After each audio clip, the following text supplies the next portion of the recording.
नमस्कार. महा-एम-टी-व्ही मध्ये आपल्या सर्वांचं हार्दिक स्वागत आहे. मी चंद्रशेखर नेने, आंतरराष्ट्रीय घडामोडींचा अभ्यासक. माझ्याबरोबर साक्षर व्हिडिओग्राफर आहेत. आज आपल्याशी एका अतिशय महत्त्वाच्या विषयाबद्दल बोलायचं आहे. ते म्हणजे आपला मुख्य प्रतिस्पर्धी आणि आपला उत्तरेकडचा शेजारी चीन यांचे जे प्रमुख आहेत, राष्ट्रप्रमुख शी जिनपिंग हे गेले कित्येक दिवस लापता आहे. म्हणजे एक जर सीरियल करायची झाली तर लापता लीडर्स या नावाची सीरियल करता येईल, इतकी ही ड्रामाटिक अशी बातमी आहे.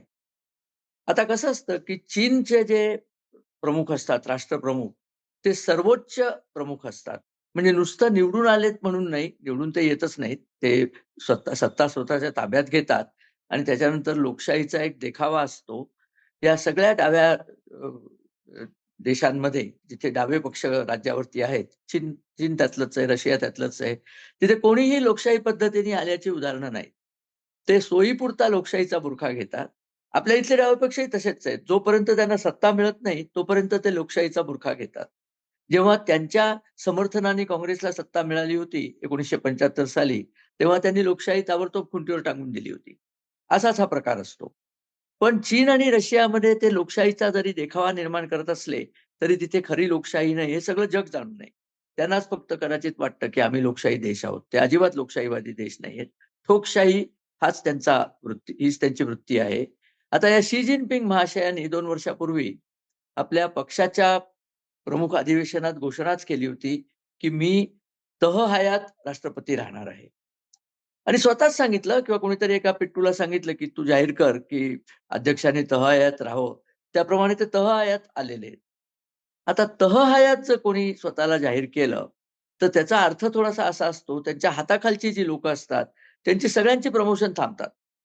कारण हा मनुष्य मेल्याखेरीज प्रमोशनच होत नाही. बरं, हा मनुष्य मेल्यानंतर तिथेच अक्षरशः मारामारी सुरू होते. कारण पद्धतीच नाहीये, की प्रमुख गेल्यानंतर कोणी राज्य करायचं, त्याच्यानंतर कोणी राज्य करायचं, याला जो एक साचा बनवून दिलेला असतो, राष्ट्राची उभारणी करताना, तो इथे अब्सेंटच आहे. 49 साली माओनी क्रांती केली, तेव्हा माओ म्हणला, "मीच सर्वाधिकारी, मी ठेवीन ती माणसं माझी." निवडणुकाचा फार्स सुद्धा त्यांनी तेव्हा केला नव्हता. त्यांनी राज्यच ताब्यात घेतलं होतं. आणि नंतर माओ मेला, त्याच्यानंतर गँग ऑफ फोर म्हणून त्याच्या अनुयायांमध्ये भांडण झालं. ते सगळे एकत्र झाले. मग डेंग झियाओपिंग आला. चीनमध्ये सत्तांतर हे स्मूथ कधीच नसतंय. कुठल्याही कम्युनिस्ट देशामध्ये स्मूथ सत्तांतर नसतं. कारण स्मूथ जर झालं ते सत्तांतर, तर आधीच्या माणसाचे जे पेरलेले लोकं असतात, त्या माणसांना हाकलून द्यायला लागतं. त्यामुळे नवीन जो निर्वाचित आलेला मनुष्य असतो, तो आधीच्या माणसांची कत्तल करतो. हे साधारण सिंह किंवा वाघ यांच्या कुटुंबात आपल्याला पाहायला मिळतं, की एखाद्या सिंहाने जर एखाद्या सिंहिणीचा नवीन ताबा घेतला, तर तिची आधीची सगळी पिल्लं तो मारून टाकतो. आणि माझ्याबरोबर तू आहेस तेव्हा आता माझीच पिल्लं ही पुढे वाढली पाहिजेत, बाकीच्यांची वाढली नाही पाहिजेत. आणि सिंहांना काही कोणी डास कॅपिटल वाचून दाखवलेलं नाही. त्यांची नैसर्गिक जडणघडणच तशी झालेली आहे. तशीच हिंस्र जडणघडण बहुतेक या डाव्या पक्षाच्या राजकारण्यांची होते. आणि त्यामुळे त्यांना शी जिनपिंग दिसेनासे झाले. तळायात राष्ट्रपती दिसेनासा झाला. कुठे त्याची बातमी नाही. कुठे फ्रंट पेजवर न्यूज नाही. चायनीज न्यूज एजन्सी झिनहुआ म्हणून जी आहे, नवीन न्यूज एजन्सी स्वतःला म्हणतात. झिन म्हणजे नवीन. त्यांनी सुद्धा ह्याच्यावर आळीमिळी गुपचिळी केलेलं आहे. बोलायचंच नाही. शी जिनपिंग लक्ष ठेवून आहेत असं सुद्धा बोलायचं नाही. शी जिनपिंग कामातनं गेले असंही बोलायचं नाही. पण प्रत्यक्षात परिस्थिती मात्र अशी असते, की त्यांच्या हाताखालच्या लोकांनी त्यांना डिमोट केलेलं आहे. डिमोशन म्हणतात. पण रशियासारख्या किंवा चीनसारख्या साम्यवादी देशांमध्ये डिमोशन मीन्स डेथ. तुमच्या मृत्यूनेच डिमोशन पूर्ण होतं. क्रुश्चेवने एका ठिकाणी म्हटलेलं आहे, त्यांनी एक पुस्तक पब्लिश केलं होतं, क्रुश्चेव रिमेंबर्स म्हणून. तर तो म्हणला, की "मी हा पहिला कम्युनिस्ट लीडर आहे, जो आपल्या सिंहासनावरनं उतरून सुद्धा सामान्य जनतेत जाऊ शकतो. माझ्यावरती अशी कुठलीही बंधनं नाहीयेत. प्रेस माझ्याबरोबर नसते, पोलीस माझ्याबरोबर नसतात आणि मी सामान्य जनतेत जाऊ शकतो. परंतु त्याला ती इफेक्टिव्ह स्ट्रॅटेजी करता येत नाही. कुठेही परिणामकारकरित्या त्याला कुठलंही काम करता येत नाही. पण काही गोपनीय कागदपत्र कदाचित त्याच्यापर्यंत जात असतील. कदाचित ती दुसरीकडेच लपवून ठेवली असतील. कारण याचा आता भरोसा उरलेला नाही. हा कुठल्या बाजूने जाईल हे काही सांगता येत नाही. म्हणजे म्हणजे त्याच्यात मी जो राहतोय, तिथे सुद्धा आपण असंच पाहिलेलं आहे. मी राहतो महाराष्ट्रात आहे सध्या, मूळ मध्य प्रदेशातला आहे. परंतु साधारण आपल्या इथे जी लोकशाही आहे, आपल्या इथे 75चा 2 वर्षाचा अपवाद सोडला तर भारतात लोकशाही आहे, सुदृढ लोकशाही आहे. राहुल गांधी काहीही म्हणून. आणि हेच राहुल गांधी चीनमध्ये मात्र उत्तम लोकशाही आहे असं सर्टिफिकेट सुद्धा देतात. पण त्यांना किती समज आहे हा एक वादाचा प्रश्न आहे. तो आपण बाजूला ठेवूया. पण चीनमध्ये मात्र आता हे निश्चित झालेलं आहे, की शी जिनपिंग कुठेही दिसत नाहीयेत. बरं कम्युनिस्ट सर्वोच्च राष्ट्रप्रमुख असले, की ते रोजच टीव्हीवर दिसायला पाहिजेत. ते जर एक दिवस टीव्हीवर दिसले नाहीत, तर टीव्ही किंवा इन्फॉर्मेशन ब्रॉडकास्टिंग मिनिस्टरची गच्छंती होईल. ही पद्धतच आहे तिथे. पण हे कुठेही दिसत नाहीये. त्याचे अनेक अर्थ लावले गेले. त्यांची तब्येत बरी नाहीये का? त्यांचं ऑलरेडी उच्चाटन झालेलं आहे का?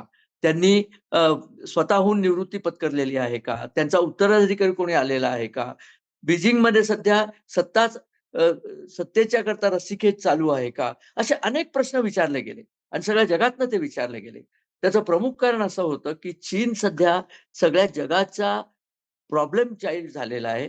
चीनमध्येच कोरोनाचा जन्म झाला आपल्याला माहिती आहे. आज मितीला चीनमध्ये मंदी आहे.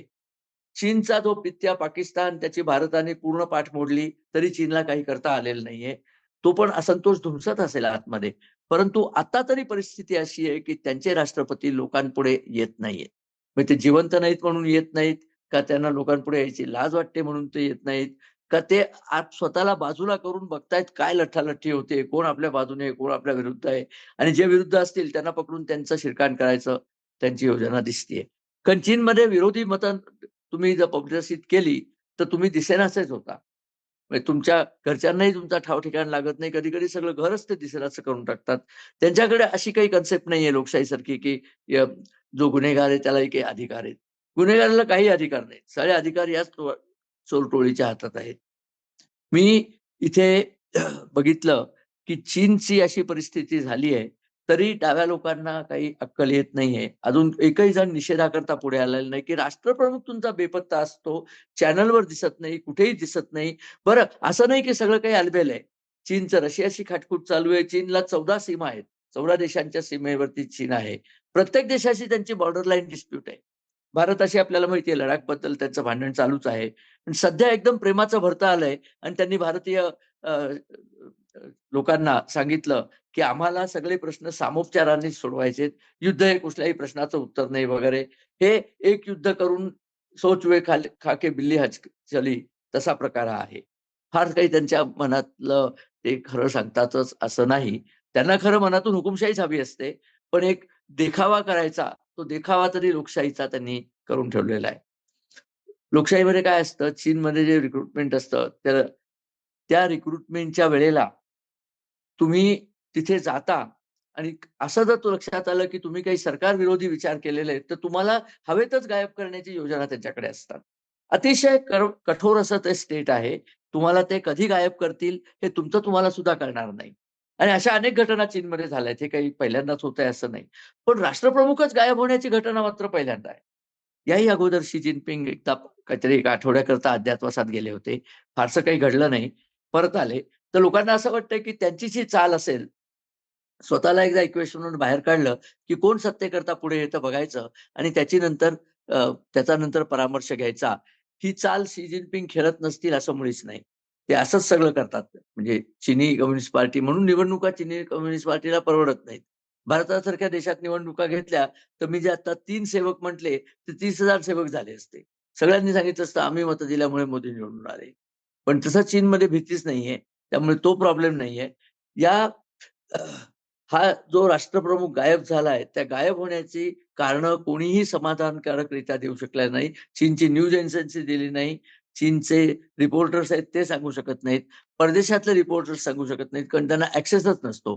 चीन हा एक एक संरक्षित पिंजरा आहे आणि त्या पिंजऱ्यामध्ये बसलेले जे आहेत नेते वगैरे, त्या नेत्यांची अ, ज्याला म्हणतात सुरक्षा ही केवळ सध्याचे जे चान्सेलर आहेत त्यांचे शी जिनपिंग त्यांची मर्जी राखण्यामध्येच आहे. कुठेतरी मर्जी राखलेली दिसत नाहीये आणि त्यामुळेच हा प्रकार झालेला आहे. बरं एक त्यांना प्रॉब्लेम झालेला आपण पाहिलेला होता. याच्यापूर्वी जेव्हा असंच झालं होतं, तेव्हा त्यांनी एक त्यांच्याकडे जी नावांची सिस्टम होती म्हणजे जहाजं घेऊन इंटरनल ट्रॅव्हल करायचा, त्या सिस्टममध्ये त्यांनी थोडे बदल आणायचा प्रयत्न केला होता. परंतु अजून ते बदल अपुरे आहेत. अजून चीनचं काय होईल हे कोणीच सांगू शकत नाही, इन्क्लुडिंग अमेरिका. अमेरिकेकडे तर उत्तम CIA आहे. चीनमध्ये गुप्तहेर पाठवता येतात, अनेक गोष्टी करता येतात. पण ते असं काहीही करत नाहीयेत. सायलेंटली वॉच करतायत, की चीन आणि रशियाचं भांडण झालं, चांगलीच गोष्ट आहे. दोन्ही आमचे शत्रूच आहेत, असंच काहीसं म्हणणं होईल. पण आता एक मात्र बघायचं, की शी जिनपिंग खरंच परत येतात, का एक दिवशी बातमी येते, की शी जिनपिंग हे आता उरलेले नाहीत. त्यांनी आपल्या देशाकरता आपले प्राण वेचले वगैरे काय स्टोऱ्या द्यायला तर काय भरपूरच असतात. आणि भारतात याचा काय परिणाम होईल तेही बघण्यासारखं आहे. ऑपरेशन सिंदूर नंतर भारताची प्रतिष्ठा सगळ्या जगात खूप उंचावलेली आहे. तशीच चिनी मालाची प्रतिष्ठा पूर्णपणे गाळ्यात गेलेली आहे. चिनी माल टाकाऊ असतो हे सिद्धच झालेलं आहे. कारण आपण त्यांच्या मिसाईलचं काही केलं नाही. मिसाईल त्यांचे काही काम करू शकले नाही. त्यांनी जे सॅटेलाईट प्रोटेक्शन लावलं होतं ते चाललं नाही. त्यांची कुठलीच सिस्टम पाकिस्तानात चालली नाही. आता ते भलेही म्हणू, की पाकिस्तानच्या लोकांना ते वापरता आले नाही वगैरे. पण हे मुळात चीनचं फेल्युअर आहे. कारण चीनने अशी योजना करून ठेवली होती, की भारत तिथे 2 वर्ष तरी अडकून राहील. भारत 4 दिवसात तिथनं विजयी होऊन निसटून गेला. त्याचाही जळफळाट झाला शी जिनपिंगच्या मनामध्ये. पण आता तडफडून काय होतं, घटना व्हायची ती होऊनच गेली. त्याप्रकारे आपण बघितलत, की शी जिनपिंग हे किती महत्त्वाचे चीनकरता होते. चीनचे सगळे रिसोर्सेस आहेत, तेल आहे, नॅचरल गॅस आहे, क्रूड आहे. ते सगळं हे शी जिनपिंगनी पक्कं चीनच्याच दावणीला बांधायचं ठरवलं आणि त्याप्रमाणे अतिशय यशस्वीपणे त्यांनी हे करून दाखवलेलं आहे. बघूया पुढे काय होतं ते. आपण सगळे अतिशय आतुरतेने वाट बघत आहोत. एक कॉन्फरन्स व्हायची आहे वॉशिंग्टनमध्ये, जेव्हा हे इंटेलिजन्स कम्युनिटीचे लोकं जे सध्या शी जिनपिंगचा मागोवा शोधतायत, ते आणि त्यांचे ऑपरेशनल हँडल यांचा एक YouTube होईल, अशी मला बातमी आहे. तसं काही YouTube आलं तर आपण तो बघूच, प्रश्नच नाही. कारण आपल्याला हे अतिशय महत्त्वाचं आहे, की चीनमध्ये कोणीतरी न जर्मन असा मनुष्य आहे, जो आपले इश्यू समजू शकेल. आता याचा भारतावरती काय परिणाम होईल शी जिनपिंगच्या ॲब्सेन्सचा? त्याचा अगदी थोडक्यात विचार जर केला, तर भारताची आणि चीनची जी रिलेशनशिप आहे, ती ब्लो हॉट, ब्लो कोल्ड चाललेली असते. मध्ये डोकलाम झालं, गालवान झालं, तेव्हा ती ब्लो हॉटमध्ये होती. चीन भारताशी पंगा घेण्याच्या मूडमध्ये होता. पण दोन्ही वेळेला चीनला इतका फटका मिळाला भारताकडनं, की आता ते प्रेमाच्या मोडमध्ये आले होते. परंतु आता पुन्हा पंगा घेण्याच्या मोडमध्ये जातायत की काय, अशी शंका आहे. कारण त्यांनी पाकिस्तानचं समर्थन चालवलेलं आहे. आणि एक लक्षात ठेवा हां, शी जिनपिंग हे पंतप्रधान नरेंद्र मोदींना भेटायचं नाही म्हणून ते त्या आत्ताची जी मीटिंग झाली SCO समिट त्याला गेलेच नाहीत. त्याला ते गेले नाहीत कारण मोदींची भेट घ्यायला लागेल. तसंच याच्या आधी जी मीटिंग झाली आत्ताची ब्रिक्सची मीटिंग झाली. SCO समिटलाही ते गेले नाहीत आणि या कुठल्याही मीटिंगला ते जात नाहीयेत. कारण त्यांना मोदींशी समोरासमोरची ही टाळायची आहे, अशी पण एक शक्यता आहे. परंतु मुख्य शक्यता हीच आहे, की चीनमध्ये सैन्याने उठाव केलेला आहे. शी जिनपिंगना जो जनरल नको होता, त्या जनरलनी सगळी सत्ता आपल्या ताब्यात घेतली आहे आणि एक-एक करत तो शी जिनपिंग आणि त्यांच्या साथीदाराचे पंख छाटत चाललेला आहे आणि लवकरच बातमी येईल, की शी जिनपिंग आजारी पडले आणि प्रकृती कारणास्तव त्यांनी राजीनामा दिलाय आणि आता हा कोण जनरल आहे, तो राज्यावरती बसेल. अशी बातमी ऐकायची तयारी ठेवा. ही बातमी झाली तरी चीनचा भारतद्वेष कमी होत नाही. फक्त तो त्यांना सावरायला वेळ लागतो थोडा. त्यामुळे कदाचित तेवढ्या वेळपर्यंत भारताला रिस्पाईट आहे. आणि जर चीनमध्ये गृहयुद्ध झालं, ची पण शक्यता आहे. तर त्या गृहयुद्धाचा फायदा निश्चितच भारताला होईल. भारताकरता ह्या सगळ्या चांगल्याच बातम्या आहेत असं मी समजतो. आपल्याला जर हा व्हिडिओ आवडला, तर आपण आपल्या मित्रपरिवाराबरोबर शेअर करा. आमच्या चॅनलला सबस्क्राईब करा आणि आपल्या कमेंट्स आणि आपले लाइक्स आमच्यापर्यंत येऊ द्या. व्हिडिओ बघितल्याबद्दल धन्यवाद आणि नमस्कार.